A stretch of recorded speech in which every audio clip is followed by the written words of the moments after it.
მეგობრებო, კოსმოსწავლე არ გამქრალა. უბრალოდ ინტერვარსკვლავურ ვაკუუმში დავკარგეთ დროის შეგრძნება.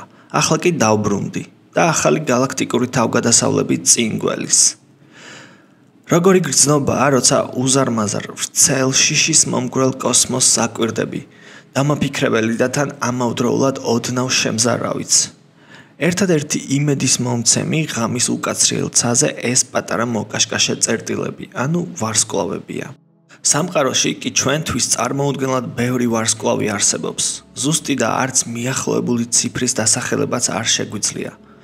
ის კი ნამდვილად ვიცით, რომ მათგან ერთ-ერთი დომინირებს ჩვენს ცაზე და ჩვენს ცხოვრებაზე. თუმცა დარწმუნებულები ხართ, რომ მის შესახებ ყველაფერი ვიცით. ეს არის მზე.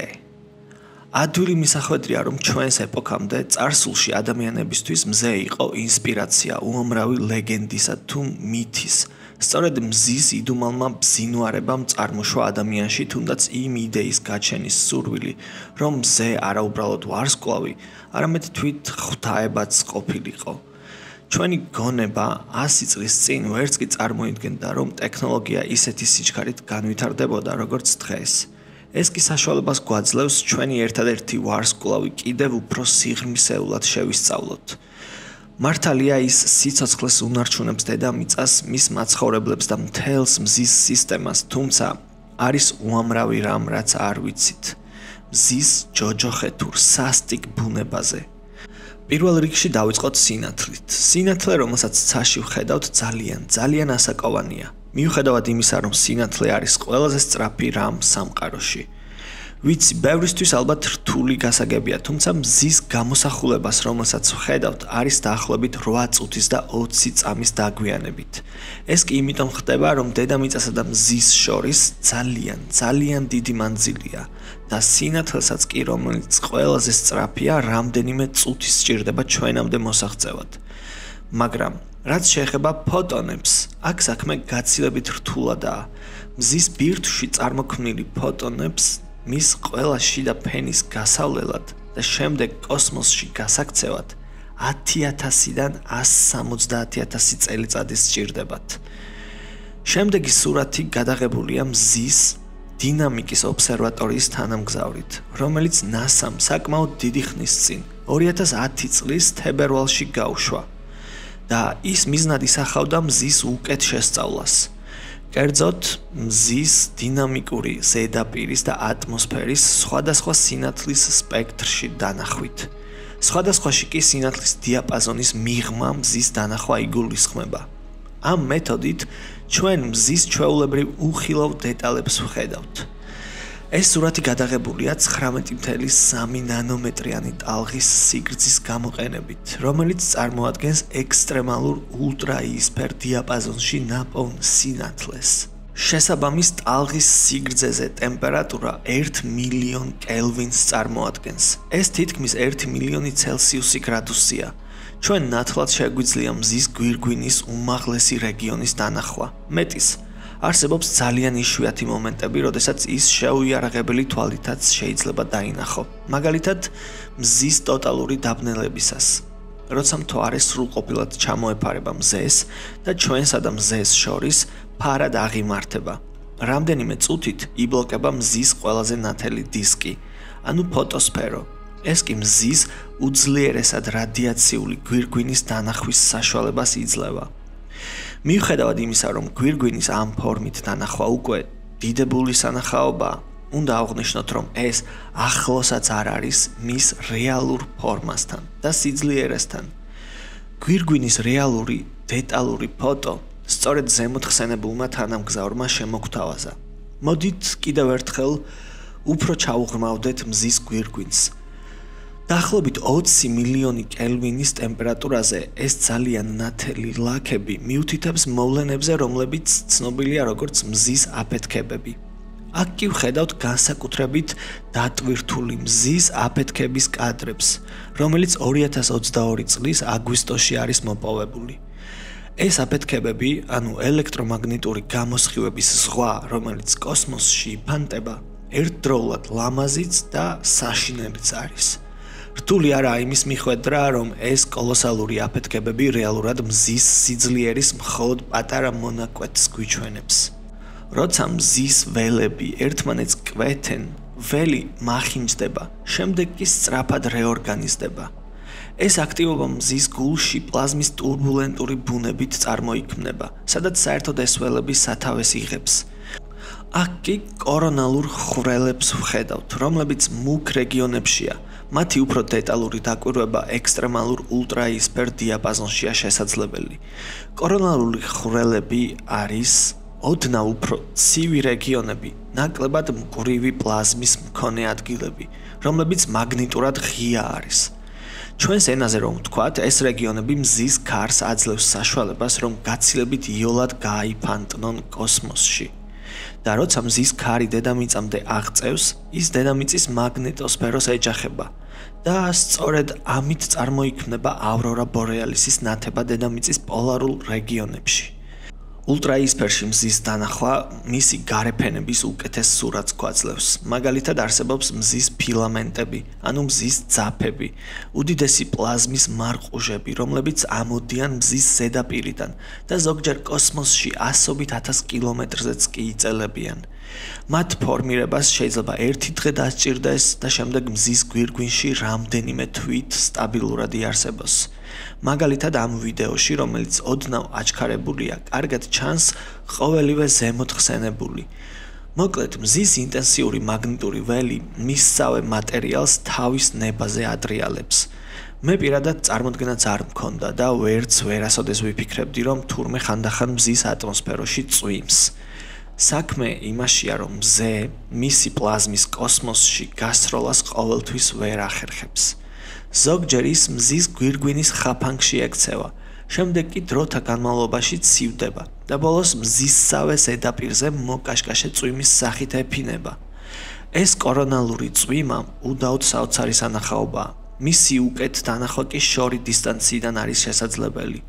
მართალია წეღან ვახსენე, რომ კორონაში გამომწყდეული პლაზმა დროთა განმავლობაში ცივდება თქო, თუმცა ის მაინც რამდენიმე მილიონ გრადუსს აღემატება. აქ კი რამდენიმე მილიარდი ტონა მზის პლაზმის ღია კოსმოსში გაფანტვას უყურებთ, რომელიც სულ თავში ხსენებული SDO-ს მიერ არის მოპოვებული. დედამიწისთვის კი მსგავს ამოფრქვევას მარტივად რომ ვთქვათ, ერთი ხელის მოსმით შეუძლია ჩვენი ელექტროენერგიის სატელიტების წყობრიდან გამოყვანა და ერთგვარი ტოტალური ბლეკაუთის შექმნა. საინტერესოა, რომ მზის აქტივობა ყოველწლიურად იცვლება. ის დაახლოებით 11 წელში მისი მინიმუმიდან მაქსიმუმს აღწევს, შემდეგ კი ისევ პირიქით. თუმცა მზესთან დაკავშირებით ყველანაირი სტატისტიკა მუდმივად ცვალებადი შეიძლება გახდეს. ამ შემთხვევაშიც ულტრაიისფერი დიაპაზონი ძალიან გვეხმარება მსგავსი დეტალების გაანალიზებაში. მოკლედ, რატომ ვახსენებ ამ ულტრაიისფერი სინათლის ტალღებს ამდენჯერ? საქმე იმაშია, რომ ჩვენი თვალი მხოლოდ სინათლის ძალიან პატარა მონაკვეთს აღიქვამს. თუმცა სამყარო ისეთი არ არის, როგორც ამას ჩვენი თვალები ხედავენ. ადვილად რომ გავიგოთ, დააკვირდით ამ ორ გამოსახულებას, რომელშიც მზის გვირგვინს ვხედავთ. ეს ორი გამოსახულება ზუსტად ერთნაირია, თუმცა გადაღებულია ორ სხვადასხვა სინათლის სპექტრში. პირველი არის ხილვად სპექტრში, ფერის გამოსახულების ტემპერატურაზე, რომელიც დაახლოებით 600,000 კელვინია და მასში ვხედავთ მზის გვირგვინის წყნარ ნაწილს თავისი მარყოშებით. მეორეში კი ვხედავთ იგივე გამოსახულებას, თუმცა 2 მილიონ გრადუს ტემპერატურაზე, სადაც გვირგვინის გაცილებით უფრო ცხელ რეგიონებს ვაკვირდებით. ეს მაგალითი კარგად გვაჩვენებს თუ რამდენად დიდი მნიშვნელობა აქვს ერთი და იგივე რაღაცის სხვადასხვა პრიზმიდან დანახვას. წარმოიდგინეთ, გარედან რამდენი რამ არის, რასაც ჩვენი თვალი ვერ აღიქვამს და ჯერ მზის გვირგვინიც კი არ გაგვივლია. მოდით SDO-ს შემდეგი გამოსახულება ვიხილოთ. აქ მზეს ვუყურებთ 160 ნანომეტრიანი სინათლის ტალღის სიგრძის გამოყენებით. ამ რეგიონს ეძახიან გარდამავალ რეგიონს, რომელიც მზის გვირგვინის და მზის ქრომოსფეროს შორისაა მოქცეული. ეს ძალიან ზედაპირული ფენაა, ის დაახლოებით 100 კილომეტრის სისქისაა, მასში კი მზის თერმული ტემპერატურა მუდმივად დრამატულად იცვლება, დაახლოებით 800-დან 500,000 კელვინამდე. შედარებისთვის, მაგალითად, დედამიწაზე ჰავაის ერთ-ერთი ყველაზე სასტიკი ვულკანიდან ამოფრქვეული ლავა 1170 გრადუსი ცელსიუსია, ან 1453 კელვინი.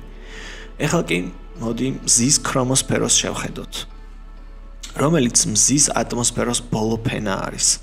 ანუ ჯერ ჩვენ მზის ზედაპირისთვის არც შეგვიხედავს. აქ მზეს 170 ნანომეტრიანი ულტრაიისფერ სინათლეში ვხედავთ, რომელიც დაახლოებით 1700 კილომეტრის სისქის უნდა იყოს. შორიდან თითქოს არაფერი, თუმცა ახლოდან დაკვირვებისას აქ უკვე ძალიან საინტერესო და უცნაურ ფენომენს ვაწყდებით. მზის სპიკულებს.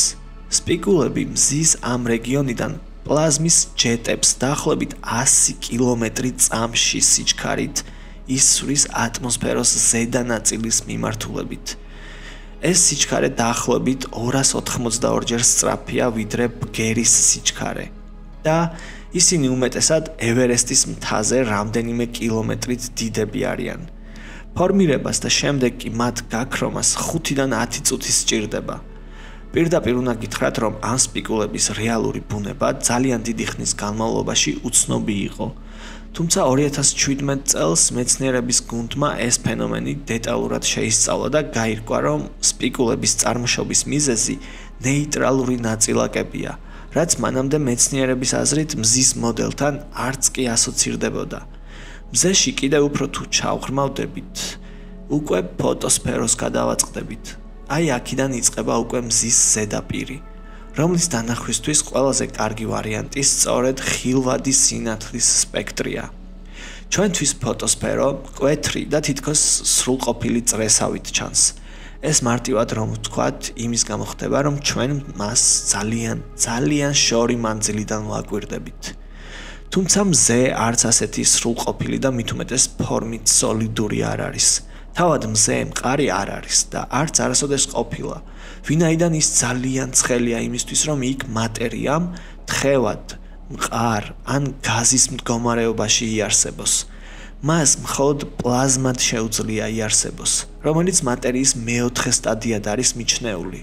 ძალიან უცნაურია და შეიძლება არარეალურად ჟღერდეს, მაგრამ მთელი სამყაროს მატერიის 99.9% სწორედ პლაზმას წარმოადგენს.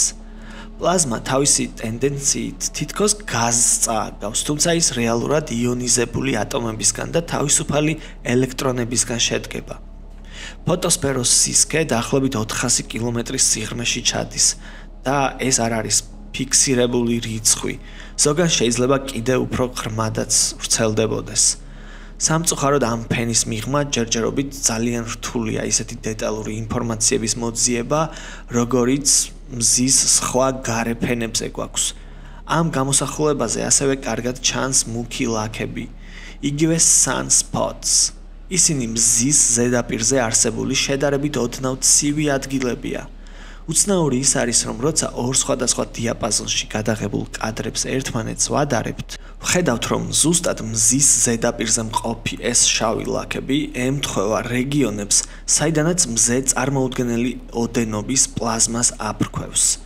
დედამიწიდან შვედეთის მზის ტელესკოპმა ძალიან საინტერესო და დეტალური კადრები გადაიღო მზის ლაქების სიახლოვეს, სადაც მზის ზედაპირს ვხედავთ როგორც პატარა მოცეკვავე მარცვლები, რომლებიც ერთმანეთში იჭრებიან.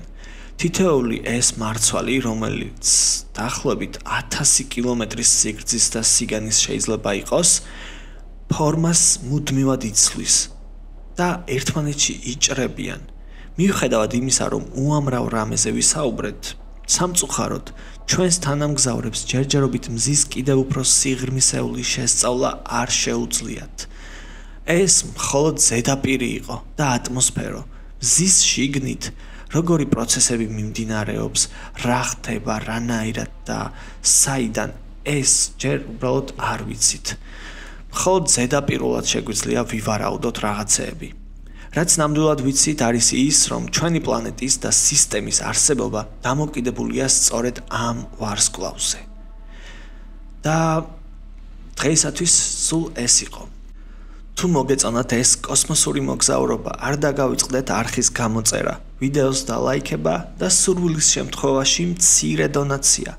თქვენი მხარდაჭერა დამეხმარება, რომ კოსმოსზე კიდევ უფრო მეტი საოცარი ამბები გაგიზიაროთ.